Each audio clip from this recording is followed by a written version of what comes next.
Hello, boys and girls, and welcome to another edition of Movie Goodness, where we examine life through cinema here on the KB Radio Network. I am your host, Kevin Reed, and happy Friday the 13th.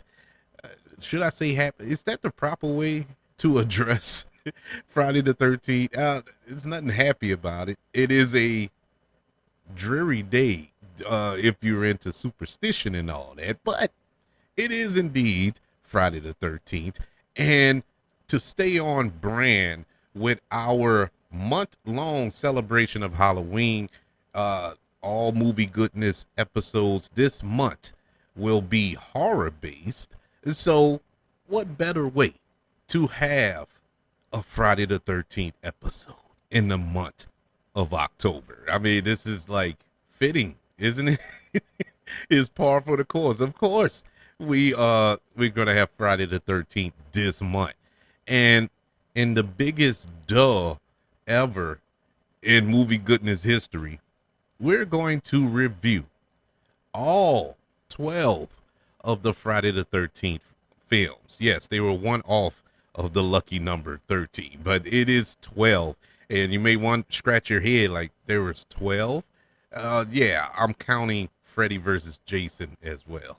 So I'm gonna go over that film too. Um, Unfortunately, and you may ask yourself, Kevin, did you really sit down and watch all 12 of these movies before you did this show? And Kevin would answer, yes, yes, he did. I actually sat down and watched all 12 of these films.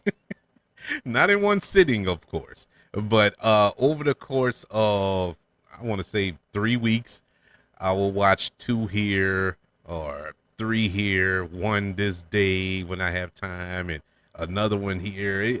Eventually, I got them all under my belt before I started this show because I knew I was going to do this show. This is one of my favorite horror franchises. I'm a, in case you haven't guessed, in case this is your first time listening, welcome to the show. Uh, I'm a huge, huge horror fan. I love horror. It's something about it. It's something about the EBGBs that just makes me feel good. It's a weird thing.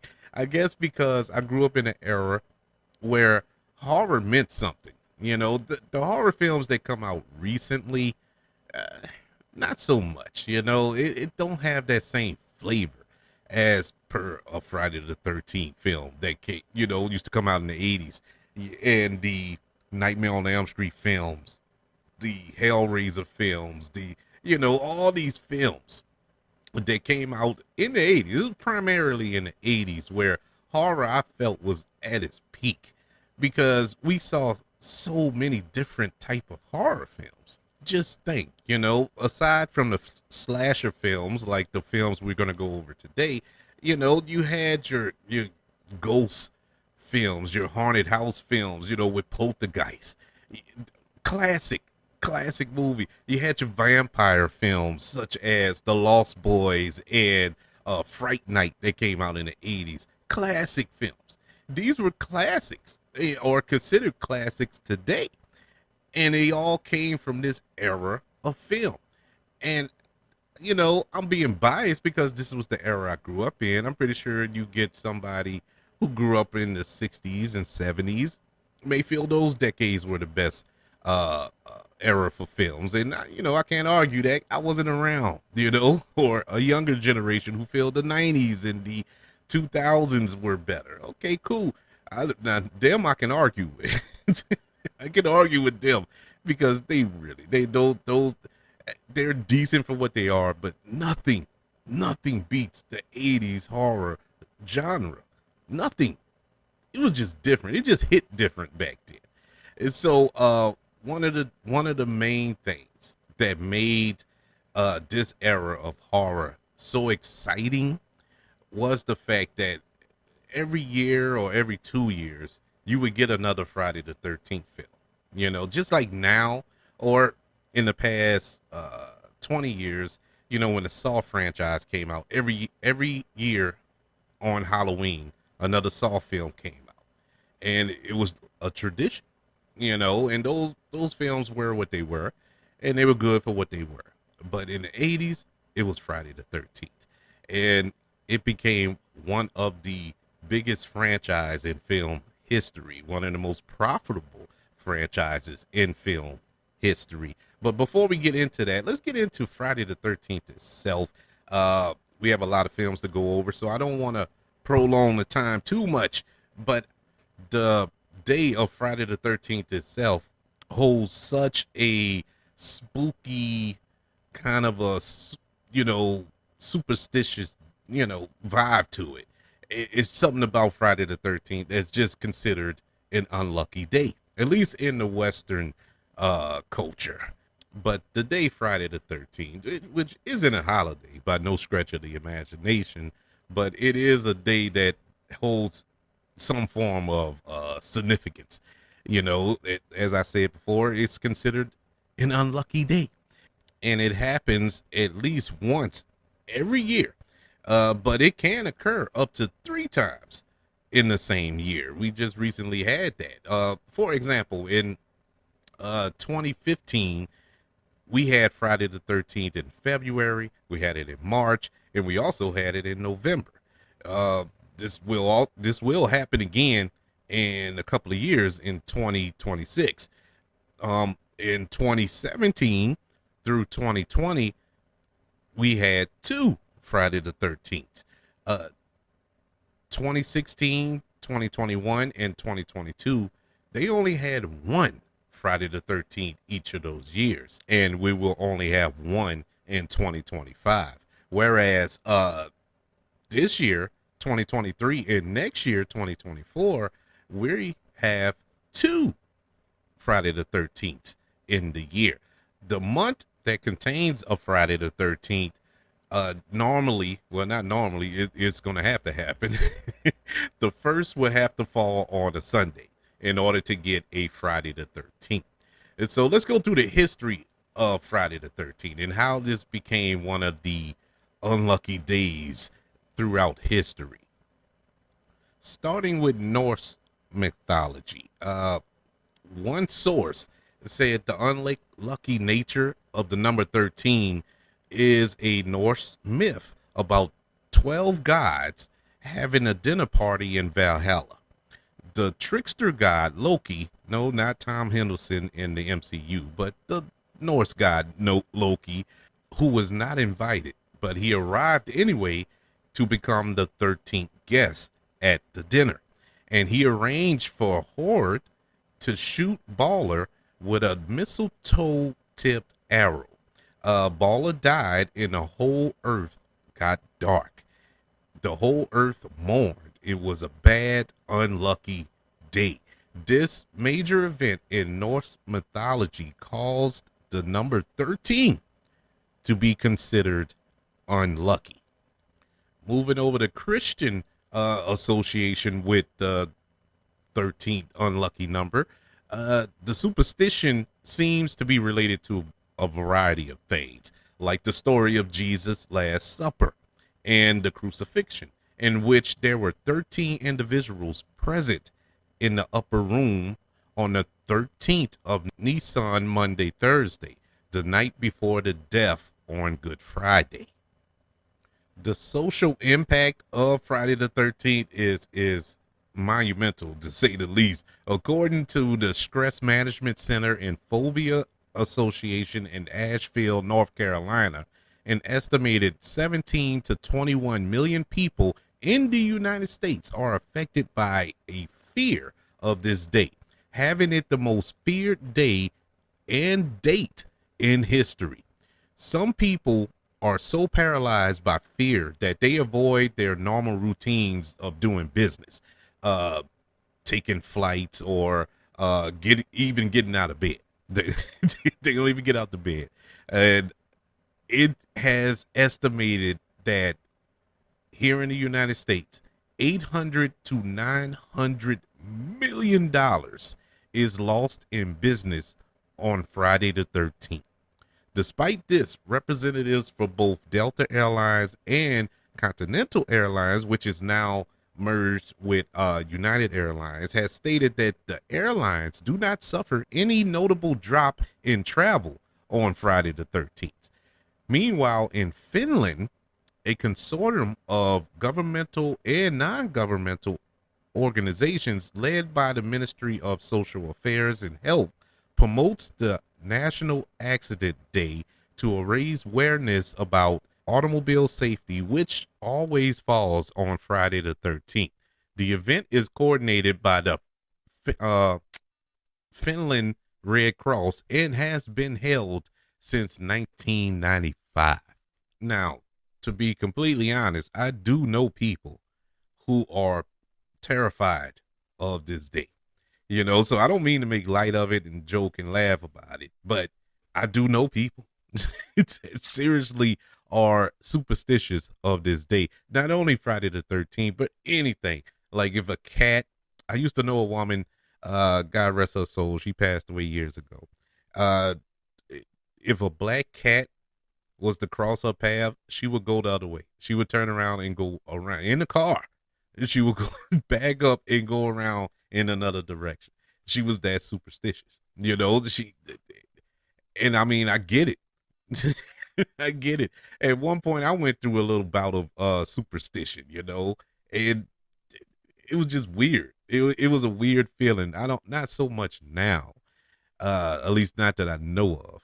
I know I do have habits that I do that's kind of like superstitious, but nothing to the extent of throwing salt over my shoulder or anything like that. And Friday the 13th doesn't really bother me because nothing really happens on Friday the 13th. At least around me. Knock on wood. I hope nothing happened this year.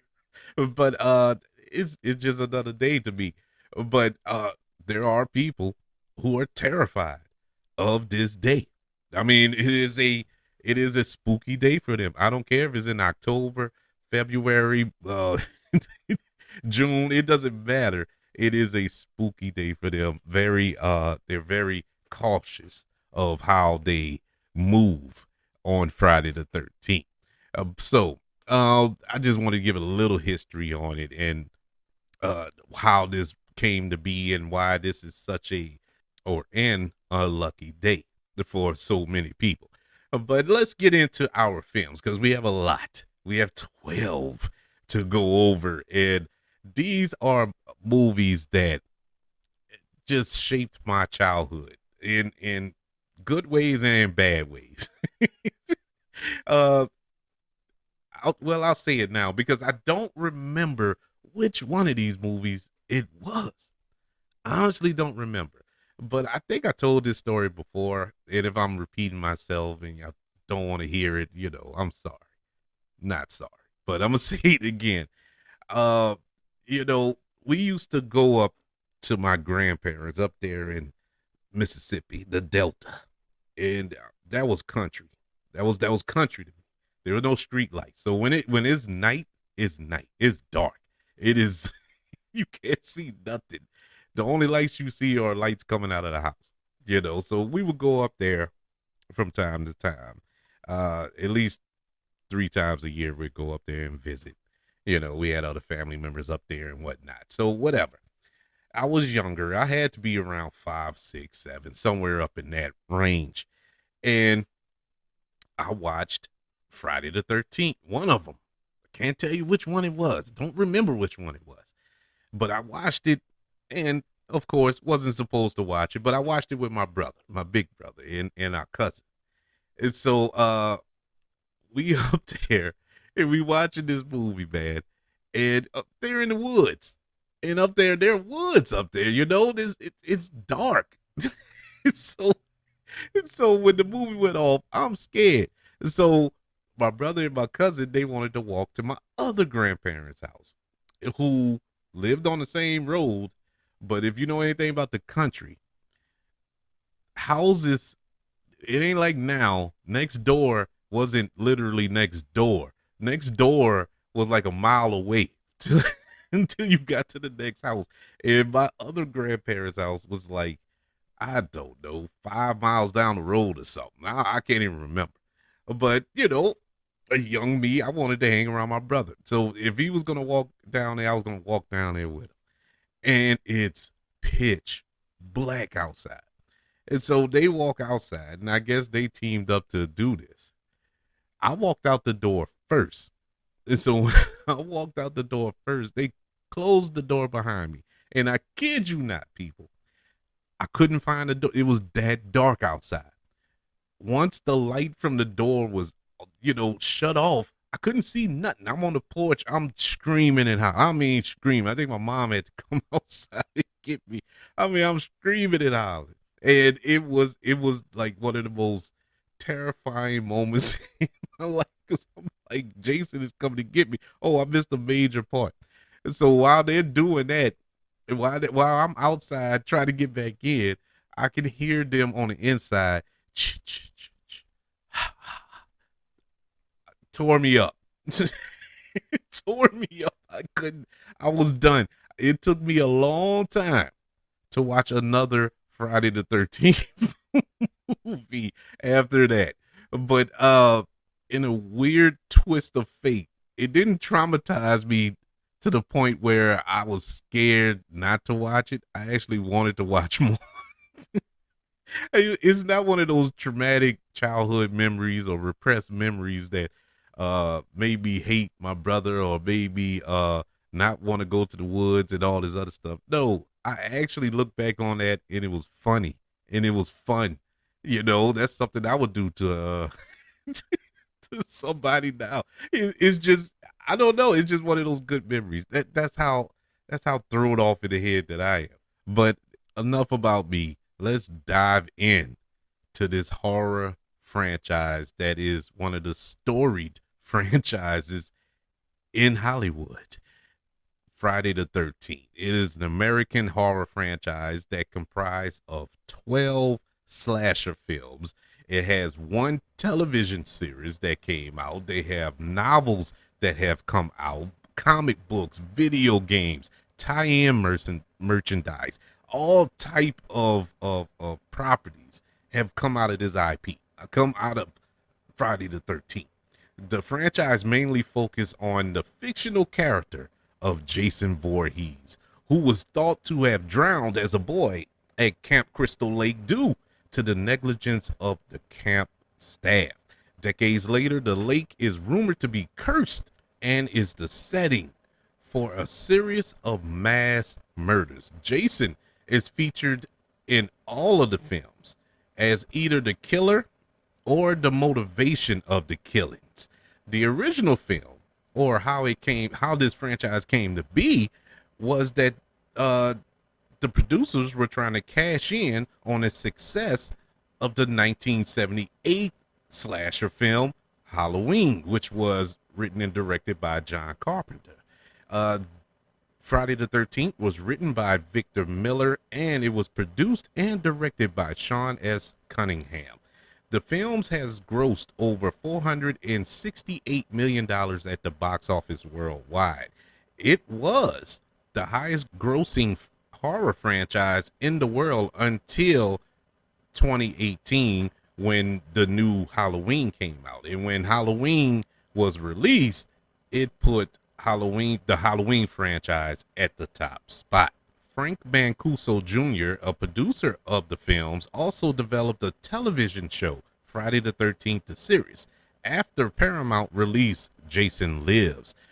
The TV show was not connected to the franchise by any characters or setting, but was created based on the idea of bad luck and curses, which the film series did symbolize.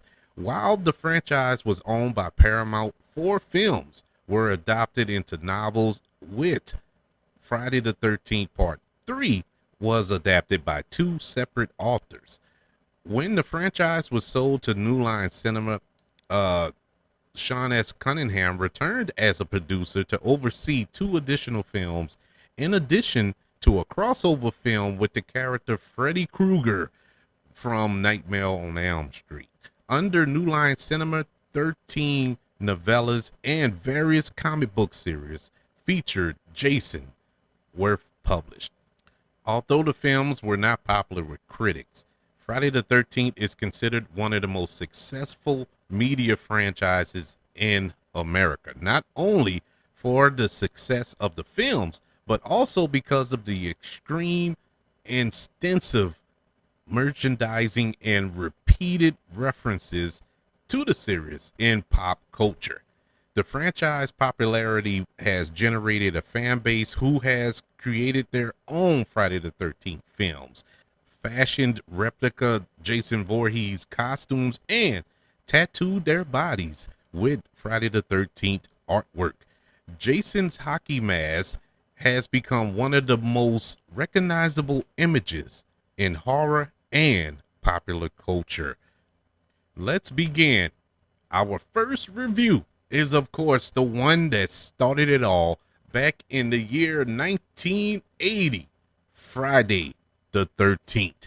It is an American independent slasher film produced and directed by Sean S. Cunningham, written by Victor Miller, and it stars Betsy Palmer, Harry Crosby, Mark Nelson, Robbie Morgan, and Kevin Bacon. Yes, Kevin Bacon was in this movie. The plot follows a group of teenage camp counselors who are murdered one by one by an unknown killer while they are attempting to reopen an abandoned summer camp with a tragic past. This film was, you know, I was 1 years old when this movie came out, so I didn't have the, you know, connection to it, especially when I saw it. To be honest with you, I saw this one, I want to say 3 movies in. I think I saw part 2, 3, and 4 before I went back and saw the original. And I could never find the original. We always got the sequels on TV, and I never saw the original for some unknown reason around that time. And so finally, I got around to seeing the original, and I was like, wait.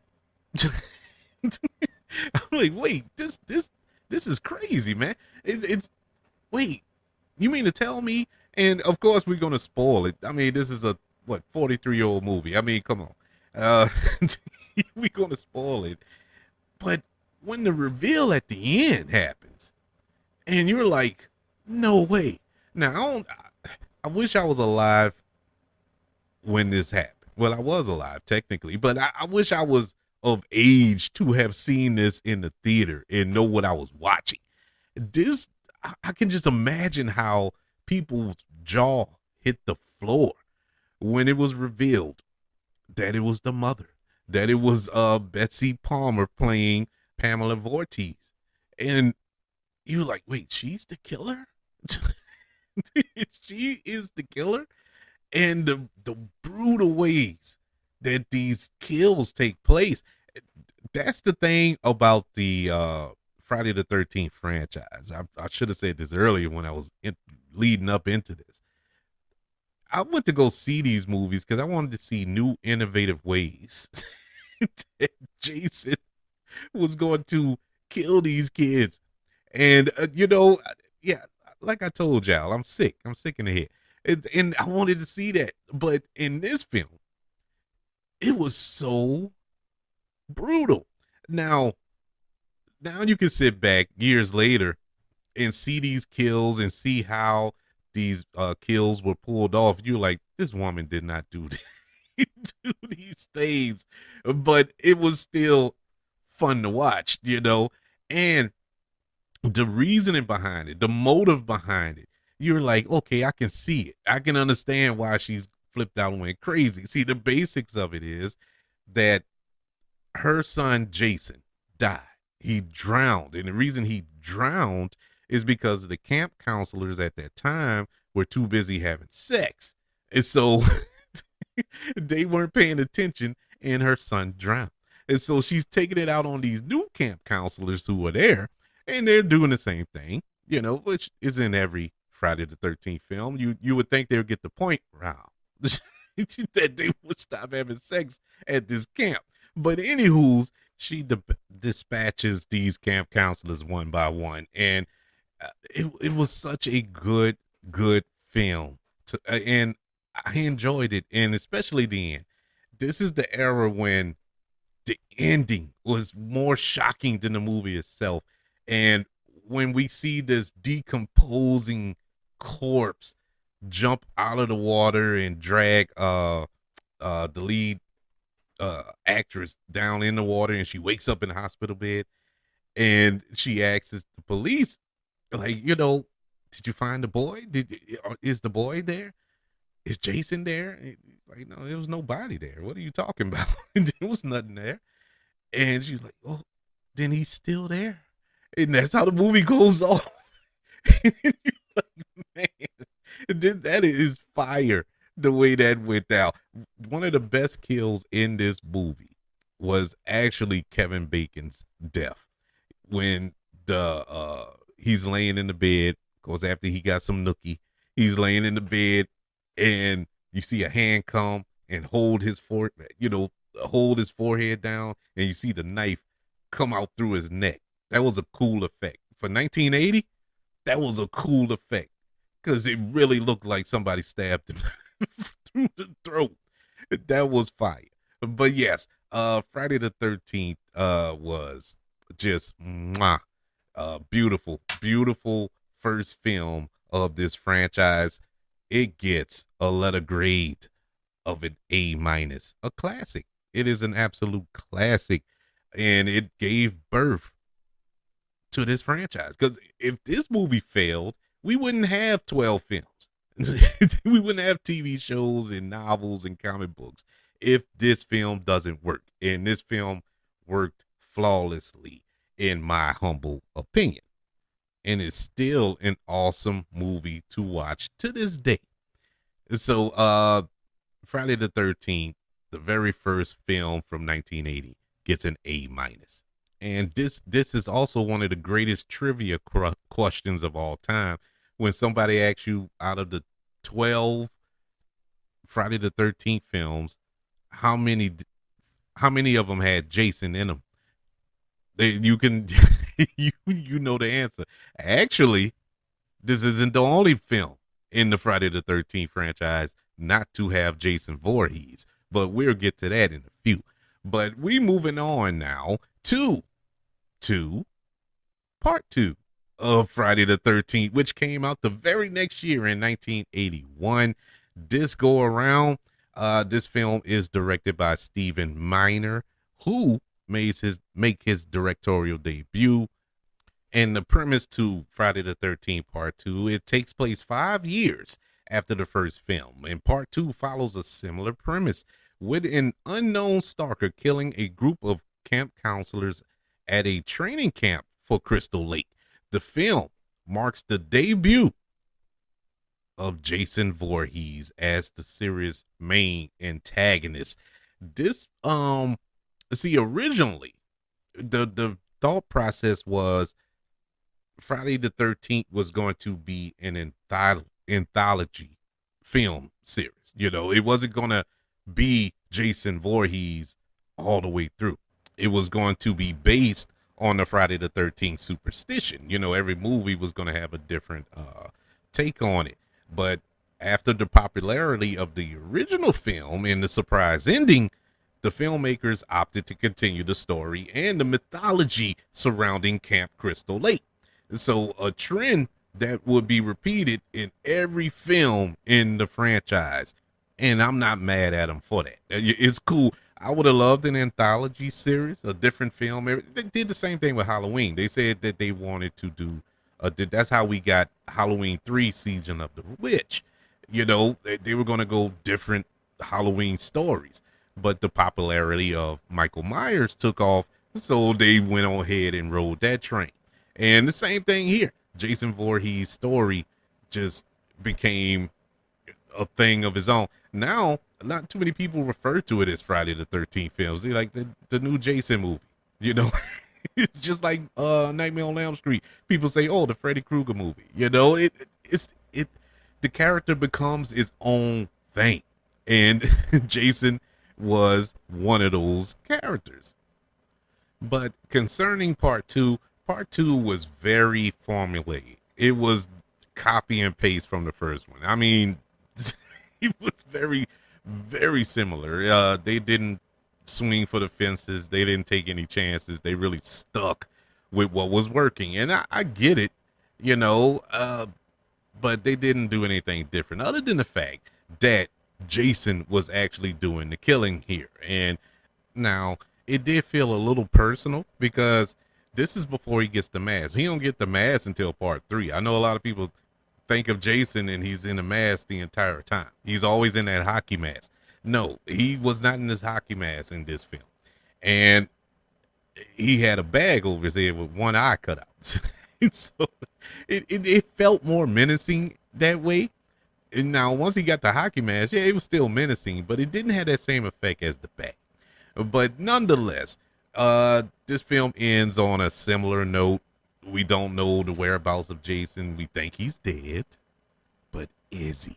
You know, uh, but overall, it was what it was built up to be. It was a slasher film. You know, it wasn't aiming for an Academy Award, but it was decent. So Friday the 13th, part 2, which came out in 1981, gets a letter grade of a B plus. It was the same film. But in 1982, we got a different film. We got a it felt different. This one was a little more it was a little bit more to this one. Friday the 13th part 3, released in 1982 and returning in the director's chair, Stephen Miner. This film is set directly after the events of part 2. The plot follows a teenage girl and her friends who go on a trip to a house near Crystal Lake, where a wounded Jason Voorhees has taken refuge until re-emerging for another killing spree. The film marks the first appearance of Jason's signature hockey mask, which has since become a trademark of both the character and the franchise, as well as the icon in American cinema and the horror genre in general. The original storyline was supposed to focus on a post-traumatic Jeannie Field, who was in the previous film, who began learning self-defense and returning to college after surviving her ordeal in the previous film. After finding Paul's corpse inside of her dorm, Paul being another character who survived the last film, she prepares to track down Voorhees and face him in a final confrontation. However, the concept was abandoned after Amy Steele, who portrayed Jenny Field, declined to reprise her role. Friday the 13th Part 3 was in 3D. I remember it being a big thing, you know, that this was going to be a 3D film because, you know, in 82, uh, they didn't have the Avatar type of 3D that we know and love today. You had the blue and red glasses, and you got to cross your eyes and lift your eyebrows up and all this here in order to really get 3D, get the effect of 3D. And so I remember, because once again, I didn't go see this in the theater, so I ain't even experience it in 3D. But I remember watching it at home on TV and watching certain scenes and certain things that they did in the film to kind of, you know, hype up the 3D thing. Like when Jason would swing a machete, it'll be towards the camera. So it was, so if you was watching it in 3D, you'd be you would probably jump. I'm pretty sure it worked for a lot of people. I mean, it would interest me if they would do that now, but uh it was funny to watch it, you know, on regular television with all of that gimmick that they were trying to pull off. I guess you had to experience it in the theater, but it didn't have that effect for me. It was more comical to me as I was watching it at home.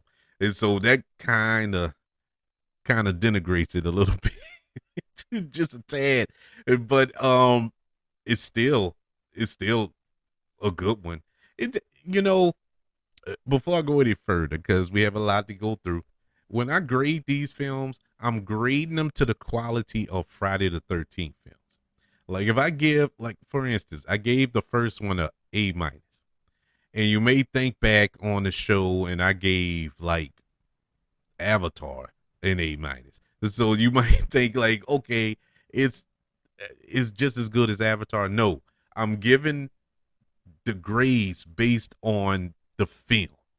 This is the genre that is in, and this is a genre that sets in itself the Friday the 13th films. As far as Friday the 13th films are concerned, yeah, part one gets an A minus, part two gets a B plus, and so on and so forth. So that's how I'm grading them. That doesn't mean that they are uh quality films because in all of these movies the acting is bad, the the special effects is kind of mid, but it was early 80s, so I wasn't expecting CGI and all this other foolishness, you dig? But I mean, you got to put things in its rightful perspective. So that's why I graded the way I do. Speaking of which, Friday the 13th Part 3 gets a letter grade of a B. I thought it was really good. I love the kills here. I love the way that Jason moved. And as a running joke, at least it used to be when we were growing up, we being me and my friends and stuff, we'd talk about Jason, how you can run through the woods. I mean, full on sprint in the woods. Jason will walk. Jason never ran. And Jason would walk and he would catch you. And it was always the funniest thing on earth. But it was spooky. Like, man, you cannot outrun Jason. And he's not running after you. My God, I hate to see if he ran. You know. But yeah, man, this was a decent one. I liked the story. I liked the atmosphere, and that's what these films did great. It was a real good atmosphere to these films. It felt like you was in the woods. It felt like you was in there with these young people at this camp, running from Jason in these woods. It was dark, it was moody, it was scary. It was scary. And so yeah, Friday the 13th Part 3 gets a B. Moving on to the fourth film in this franchise, which was billed to be the final film in this franchise. In 1984, we get Friday the 13th, the final chapter. For this film, it is directed by Joseph Zito, and it stars Kimberly Beck, Corey Feldman, Crispin Glover, and Peter Barton. And this installment picks up immediately after the events of the previous film. And the plot follows a presumed dead Jason Voorhees who escaped from the morgue and returns to Crystal Lake to continue his killing spree. This film marks the debut of the character Tommy Jarvis, who is portrayed by Corey Feldman, who would make further appearances in two sequels and related media, establishing him as Jason's arch enemy. Yes, we this is where we're introduced to the yin to Jason's yang. Good old Tommy. And look, it's the film was originally supposed to be the final installment in the series because Frank Mancito Jr., who is the producer on the film, wanted to conclude the series as he felt no one respected him as or for his producing work on the films, regardless of how much the films earned at the box office. While also he wanted to work on other projects. Paramount Pictures supported the decision as they were aware of the declining popularity of slasher films at the time of its release. As a result, the film was marketed as the final chapter to ensure it as such. Famed makeup artist Tom Savini, who worked on the first film, returned because he wanted to help kill off Jason, whom he helped create.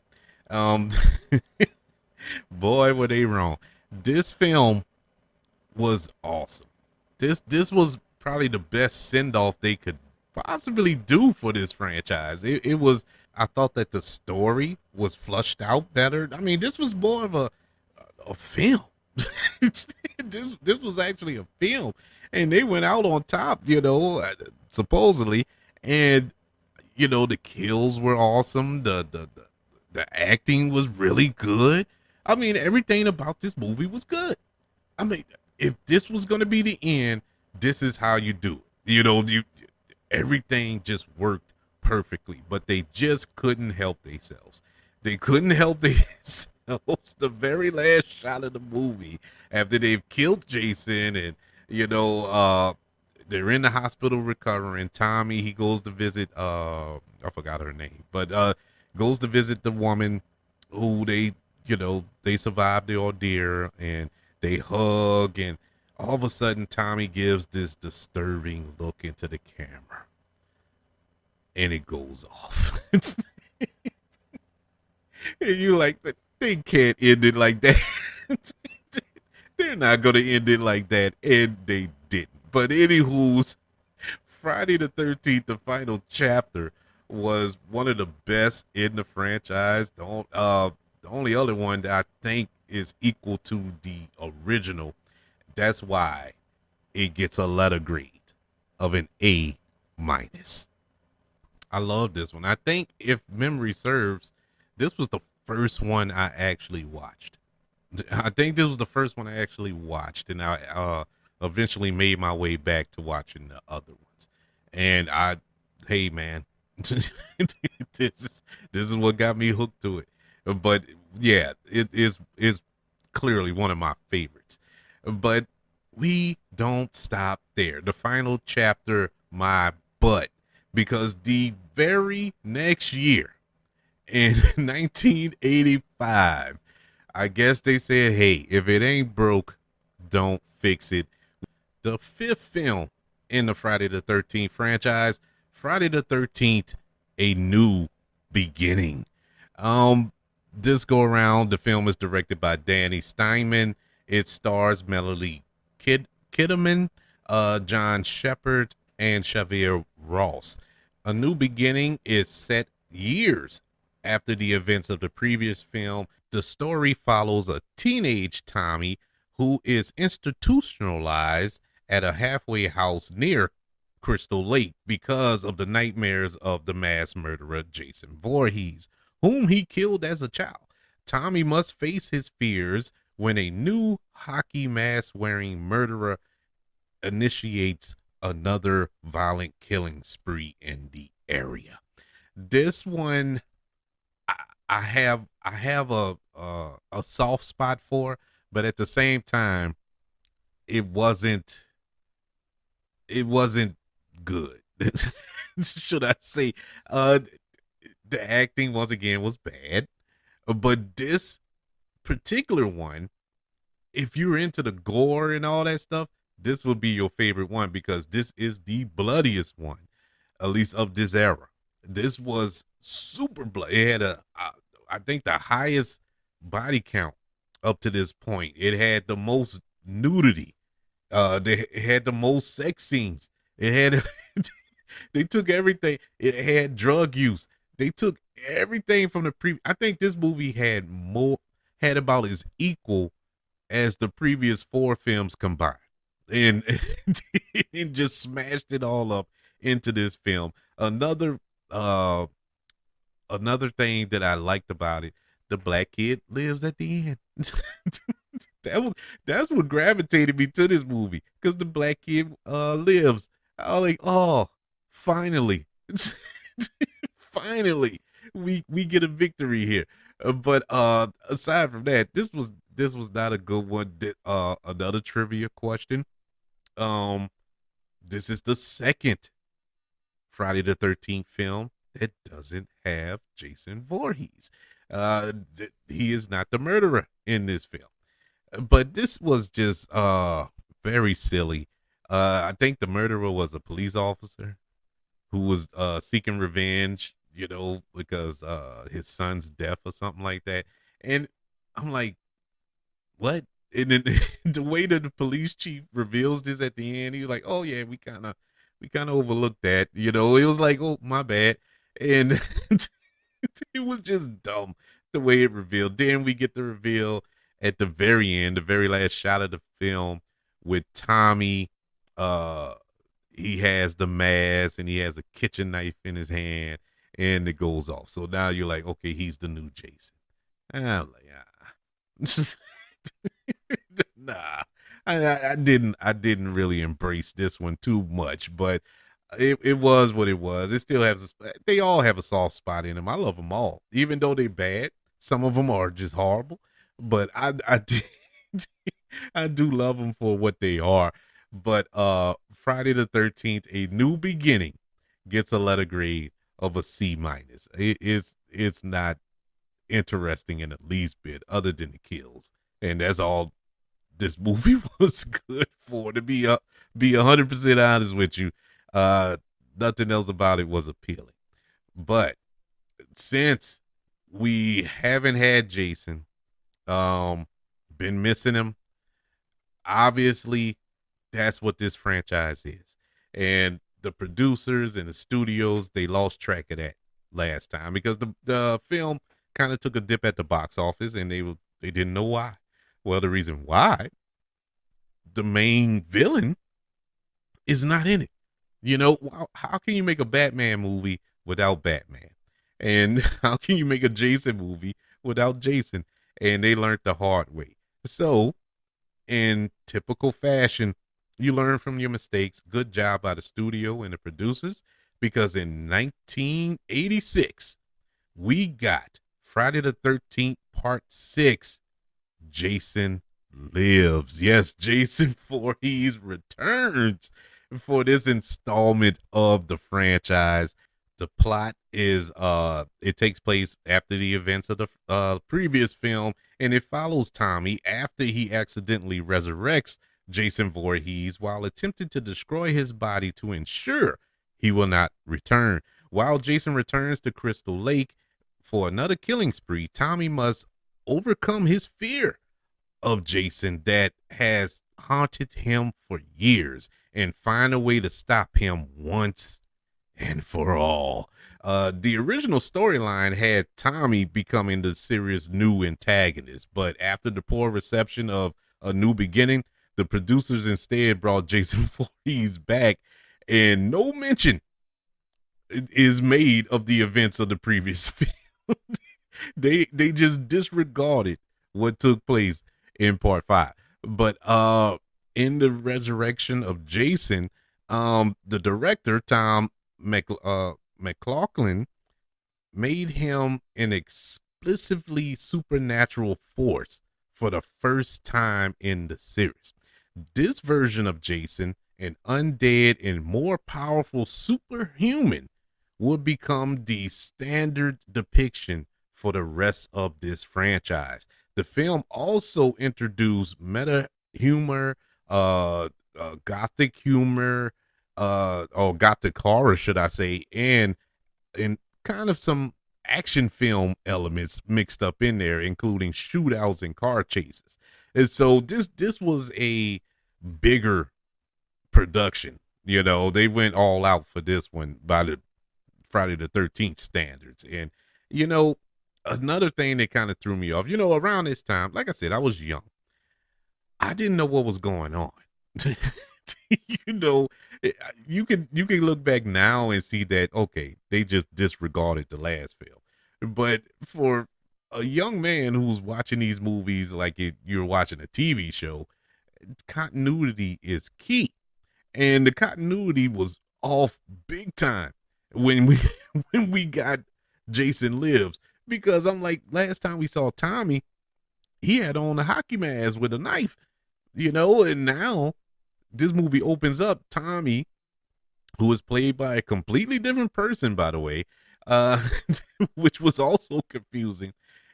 He's digging up the grave and he shoves this no, he didn't hit him with a spear. Some type of way the spear went through Jason's body, and it was during the thunderstorm and lightning hit the rod, and that's how Jason was reanimated. And he became this superhuman force that we know, you know, going forward. And it was like, oh my God, this we're going off the deep end here. But I enjoyed Jason Lives. You know, this was the first film in the franchise that critics gave positive reviews for, since the original. It was loved by the critics, oddly enough, but the fans so much not. They not so much. They, this movie didn't. I'm talking box office wise, but a lot of fans praised it. A lot of fans feel that this is the best in the franchise. I'm not giving it the best in the franchise, but it's up there. It's up there with the original and part four, I think I said it was. This was definitely up there with it. Especially making Jason supernatural and making him this unstoppable force. And I I enjoyed it to the highest degree. Friday the 13th, part six, Jason Lives, gets a letter grade of an A minus. Yeah, it's up there. It's up there with one of the best in the franchise, and especially bringing back Jason Voorhees, which was a bonehead move to get rid of him in the first place, but his return was well worth the wait. Now we get into the weird part of Jason. This is where it gets crazy. Uh, I remember watching this one, and I didn't know what film I was watching. I honestly didn't know if this was a Jason film or some type of supernatural. I don't know, just like two superhuman beings going at each other. Because you had mind control and telepathy and all that. I'm like, what is going on? But in 1988, we get Friday the 13th, Part 7, The New Blood. And this is set years after the events of the previous film. The plot follows a psychokinetic teenage girl who unwillingly released Jason from his tomb at the bottom of Crystal Lake, allowing him to go on another killing spree in the area. Yeah, she has psychic abilities. And the film comes on. It's set up pretty good now. It's very interesting. She has the psychic powers, right? As a little girl, and she's mad at her father, and her father is standing on the pier, and she gets mad, and all of a sudden the pier starts to shake, and he's you know taken down into the lake, and he drowns. All the wood and stuff falls on top of him and killing him. So she's been blaming herself the whole time. You know what I'm saying? It was very interesting. So she tries to resurrect her father years later when she's a teenager. She tries to resurrect him out of the lake. Unfortunately, her paw ain't the only one in that lake. So she resurrected the wrong body, and it was Jason. And I mean, that was interesting. It was a nice twist to the franchise. It was something new, hence New Blood. And it was something new, and it made sense. Even though it was silly, it still made sense. The New Blood was intended to have a higher standard of quality than that of the previous installments, with a high profile directors being considered for this project. And they were really going after some big names, but it didn't happen. But they did they did get John Carl Buckner, whose previous film he had directed was Troll from 1986. So take that with what you will. But this was a very interesting take on the franchise. I thought this was a change of pace. That, I mean, we're what, 7 movies in, so him rising out of the lake and decapitating teenagers, we've done that to death. Even though he does do that here too, but he has some cool kills in here. I think this is the one with the girl in the sleeping bag that he takes the sleeping he takes the sleeping bag and hits it against the tree. I'm like, Jesus. Yeah, it was brutal. But yeah, Jason went ham in this one as well. But I love the little showdown between him and, I think the character name was Tina. And it was pretty awesome at the end. I like the ending. I like how it turned out. Uh, wasn't one of the best in the franchise, but it was a new take and a fresh jolt of life that this franchise needed at the time. Friday the 13th Part 7, The New Blood, gets a letter grade of a B plus. I think is a really good Friday the 13th film. I thought this was a perfect time to kind of change the pace of the franchise. But speaking of changing the pace, speaking of changing the pace, man, you can't change it. No, this really got crazy in 1989. This movie, I promise you, was like when they really leaned into the campy. They really leaned into, you know what, this is stupid. This is a franchise that has went on way longer than what we thought, what we anticipated. At this point, it's just a cash grab. And my God, I don't know what they were thinking, but for some strange reason, I'm glad they did it. In 1989, we got Friday the 13th, Part 8, Jason Takes Manhattan. And this go around, the film is set 1 year after the events in New Blood. The film follows Jason as he stalks a group of high school graduates on a ship en route to New York City. That was the premise. And you want to know how he stalked the ship? He walked underwater and followed the ship. I kid you not. this is this is what the movie was. This was the first film that was not distributed by Paramount Pictures. This went to, or was this the last? No, this was the last film from Paramount. Every film after this was New Line Cinema. But this was such a silly movie. I mean, you got Jason. I think the funniest part, I think, is a meme now because I saw the meme with the guy standing on the corner with the boom box, and Jason's walking down the street in New York, and he just kicks the radio, he keeps walking, and the guy challenges him to a fight, and he punches the guy head off, and he lands in the trash can. I was like, oh my god! But it was cool. What was cool? It had one of the coolest kills in it when he smashes the girl's head through the wall, and you see the imprint of her face on the other side of the wall. That was pretty gangster. But other than that, other than that, this was super silly, and super ridiculous. I did not enjoy. I did not enjoy Jason Takes Manhattan. It is one of the least, but it wasn't the worst. We get into the worst. Actually, this isn't even the second worst in the franchise. But this was definitely a big disappointment for me. Friday the 13th Part 8, Jason Takes Manhattan, takes a letter grade of a C minus. I it was what it was. That's all I could say. So we get to our second attempt to put an end to this franchise. This is the second time that we get a quote unquote final Friday the 13th film.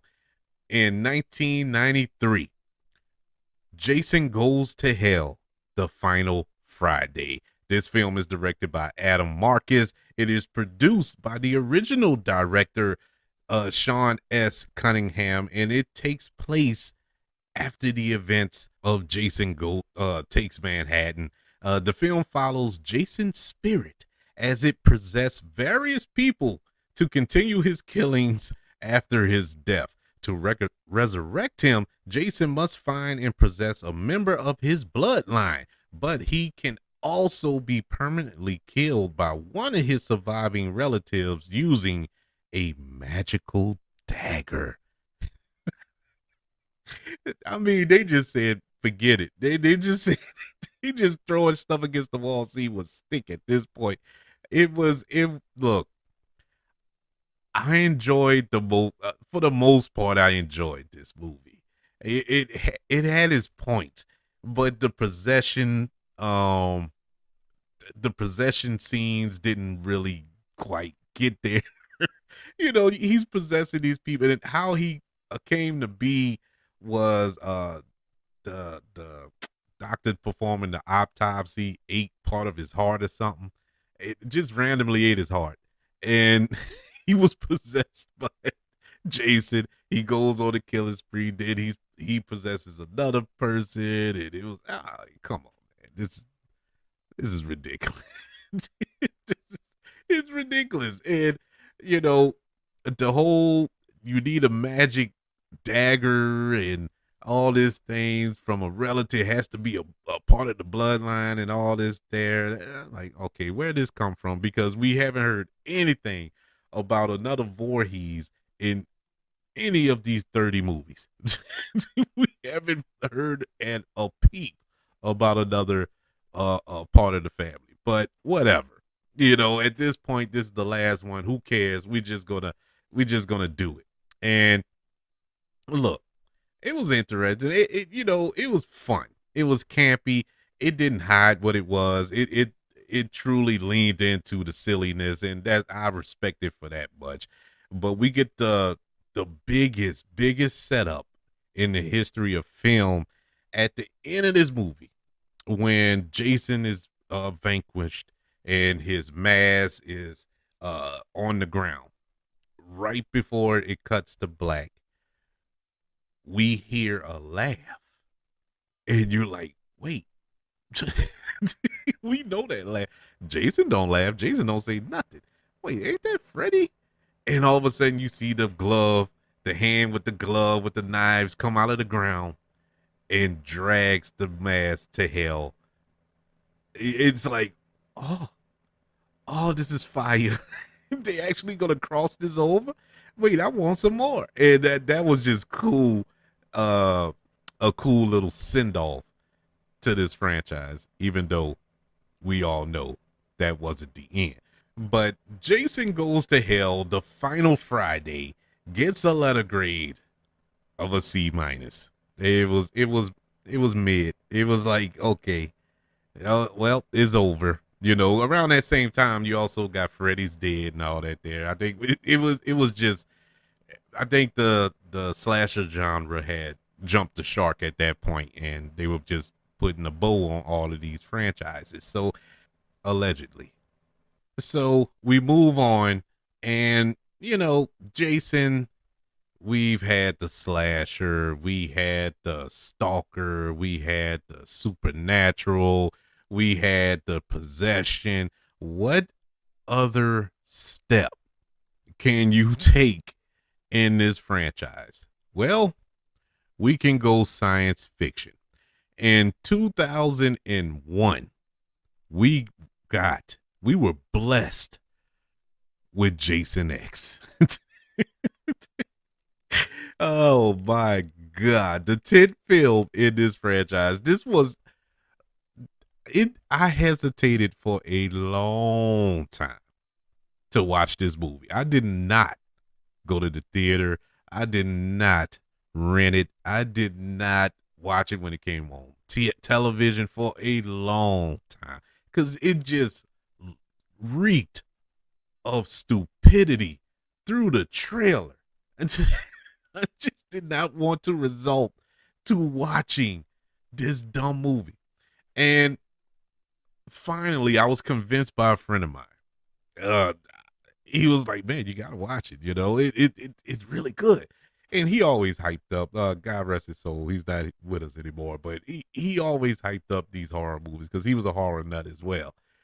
And I was like, okay, I'll check it out. Matter of fact, I think I borrowed his copy, and I watched it, and I was right. Jason X, in this film, Jason is frozen for 445 years and awakes in the year 2455 after being found by a group of students who he stalks and kills one by one on this little spaceship. Look, man, I don't know. I don't know what the thinking here was. Honest to God, I don't know what they were thinking when they decided to make this movie. Uh, like I said, it took place in the future. He's resurrected, and it was a cool kill in it though. It was an awesome kill when he froze the woman's face and then smashed it on the that was fire. Now, as he's going through this ship, killing everybody one by one, they trap him in this little thing, in this like chamber, and they kill him. At least so they thought. And then it comes to find out that the thing was re resurrecting him with this nanotech, and he became a cyborg. And he's this big cyborg looking Iron Man looking thing, and he's he's walking down this thing. He's about to kill them all, and they finally inject him into space, and he dies that way, like it was Alien or something. But either way, that movie just it made my head hurt, and that's the one I skipped when I rewatched all these movies. I skipped that. I watched it one time in my life, once. I've seen all the other ones multiple times. I've watched this one once. Jason X, released in the year 2001, gets a letter grade of an F. I really hated that movie. I mean, to my core, man. I hate that movie. But we finally get a payoff to the setup from 10 years earlier in Jason Goes to Hell. We finally get Freddy versus Jason in 2003. This film was directed by Ronnie Young, and this was a joint venture, somewhat of a shared universe, if you will. Yeah, we had a horror cinematic universe. This was before the MCU. Yeah, Freddy and Jason did it first. How you love that? But in this film, we have Freddy Krueger and Jason Voorhees going up against one another. Freddy is weakened and forgotten because of the citizens of his hometown, Springwood, has defeated him by using medication that repress dreams. Freddy awakens Jason to stir up fear and grow his powers so he may return and kill again. Jason turns out to not be as easily controlled as Freddy initially planned. This was a great idea. Great idea. The plot was great. It made sense, that all of the teenagers, the residents in Springwood, would take this medicine. It was that will repress their dreams and whatnot. That's the best way to kill. Well, pretty much the only way to kill Freddy off, because no dreams, no Freddy. And so Freddy had a genius idea. I'm gonna unleash somebody in the real world who has a bloodlust that equals mine, and that's Jason. As you know, they're in hell chilling. So he sends him up there to do that. Thinking he can control Jason, but Jason, he's doing all the killing for himself. And great idea. Like I said, poorly executed. The director has been on record and said he hasn't watched no Friday the 13th films and no Nightmare on Elm Street films. He never watched them. He doesn't know anything about those characters. But for some strange reason, they decided to pay him to make a movie about Freddy and Jason. Make it make sense. This was just it wasn't as bad as Jason X. Don't get me wrong. It wasn't that bad, but it was bad. You waited decades for this. Not even since the tease that we got at the end of Jason Goes to Hell. This has been a fan theory, fan pushed idea for years to have these two go up against each other in a film. They have them both in a film. Jason trying to kill you while you're awake, and Freddy trying to kill you while you're dreaming. I mean, you tell me a worse scenario than that. You know what I'm saying? But I mean, poorly executed. Poorly executed. I give him an A for effort, but it was not all that good.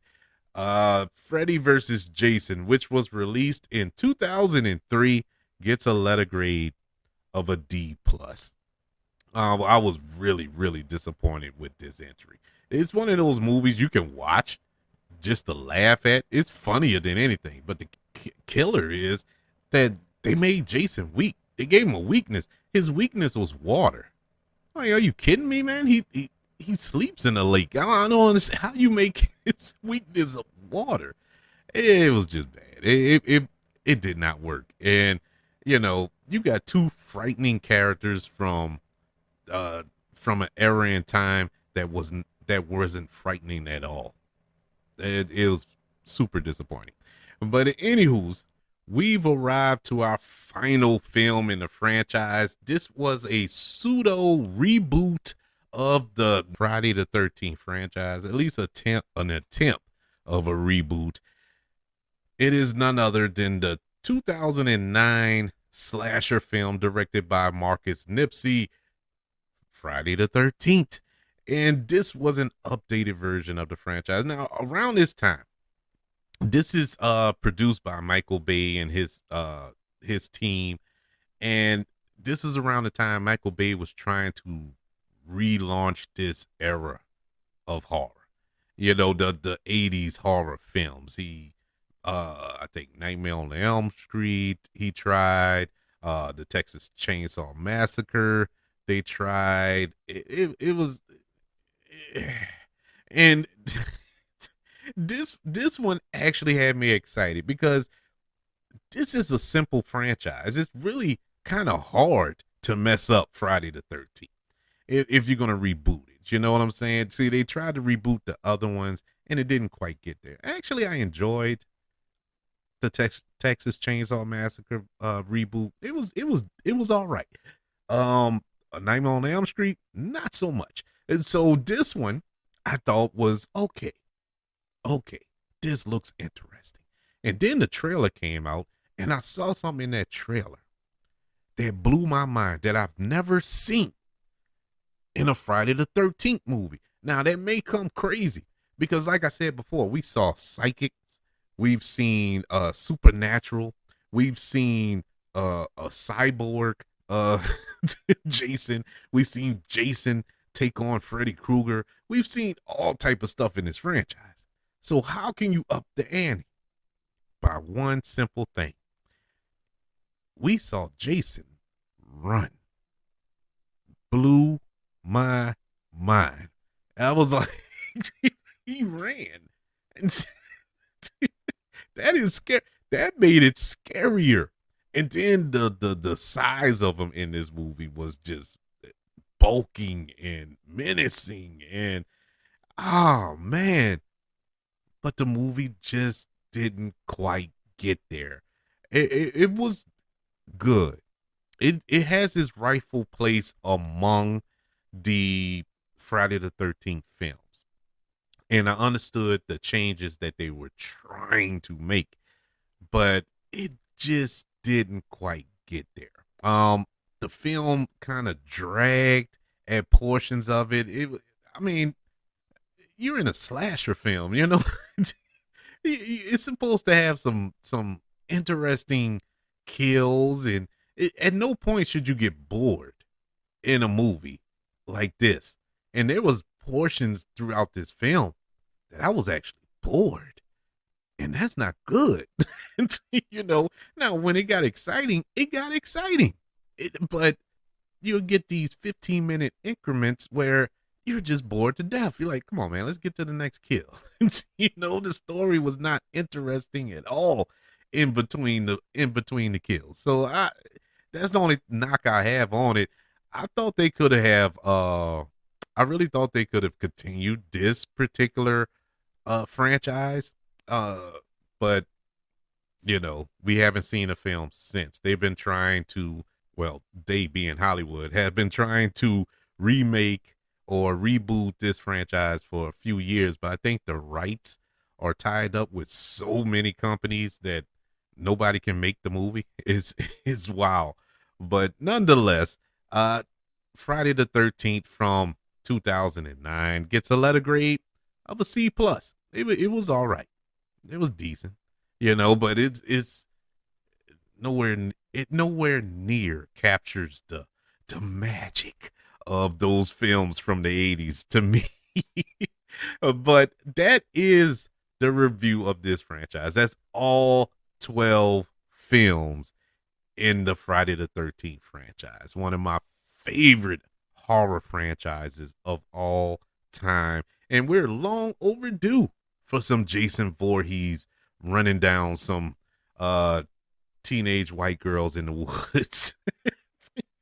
I mean, it's been a while, man. It has been a while. I think that's what's missing in life right now. That's why the world is going the way it's going. We haven't had no Jason around, man. Let's get some Jason films back on track. Just don't have them in space, and for God's sake, don't go to New York. So let's keep him at Camp Crystal Lake and terrorizing some kids there. I mean, that's on them. At this point, why do you keep going to Camp Crystal Lake? You know that is every time somebody goes there, they die. But every year, oh, that's different. Jason's dead now. We can go. Stop going to Crystal Lake. Let it go. Find another lake, for God's sake. Anyway, I would like to know, what is your favorite Friday the 13th film out of this franchise? You have a lot to choose from. There are a lot of films in this franchise that you can choose from. I would love to know. Email the show, kbradiopodcast@gmail.com. You can also look me up on all social media platforms. Just look up the KB Radio Network. Look up the KB Radio Network channel on YouTube. Subscribe and like this video if you don't mind. Also, don't forget about the 5 stars, the reviews, and sharing this show if you're listening on Apple Podcasts, Spotify, iHeartRadio, wherever you are currently listening to Movie Goodness here on the KB Radio Network on Friday the 13th. I have enjoyed this, man. This was fun talking about this storied franchise in film history, the Friday the 13th franchise. Want you all to know that I love you. Continue to love everyone. And until we speak again, you all be blessed and stay away from Crystal Lake.